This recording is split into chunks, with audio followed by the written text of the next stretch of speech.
ఇప్పుడు మీరు ఈ 28 years లో ఎలాంటి వాళ్ళలో ఎక్కువగా చూస్తున్నారు ప్రాబ్లమ్ ని, సోరియాసిస్ ప్రాబ్లమ్ ని మీ ఎక్స్పీరియన్స్? అన్ని రేంజ్ వాళ్ళు చూస్తాం. చిన్న పిల్లల్లో కూడా చూసాము. ఎస్పెషలీ వాళ్ళకు ఫ్యామిలీ హిస్టరీ ఉంటే వాళ్ళకి యంగ్ ఏజ్ లోనే వచ్చే ఛాన్స్ ఉంది. ప్లస్ ఈవెన్ ఓల్డ్ ఏజ్ లో వచ్చే వాళ్ళు ఉంటుంది. సో సోరియాసిస్ అంటే ఏంటంటే it is a auto immune disorder అంటాం. అంటే మన బాడీని ప్రొటెక్ట్ చేయవలసిన ఏదైతే ఇమ్యూనిటీ ఉందో అది మన బాడీకి అగేన్స్ట్ గా పనిచేస్తుంది. సో అది ప్రొటెక్ట్ చేయడం బదులు హార్మ్ చేస్తుంది. ఫ్యామిలీ హిస్టరీ ఉంటే వచ్చే ఛాన్స్ ఖచ్చితంగా ఉంటుందా మ్యామ్? ఉంది, కంపల్సరీ. దానికి ముందు ప్రికాషన్స్ ఏమైనా తీసుకునే అవకాశం ఉంటుందా రాకుండా అలాంటి వాళ్ళలో?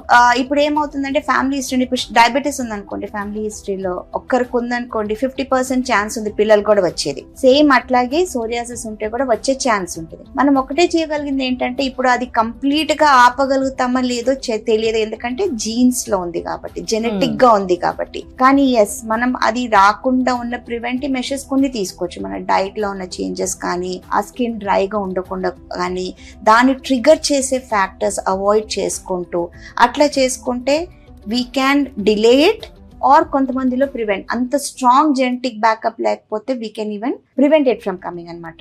కానీ స్ట్రాంగ్ జెనెటిక్ బ్యాకప్ ఉందనుకోండి కొంచెం డిలే చేయడం అనేది కుదురుతుంది.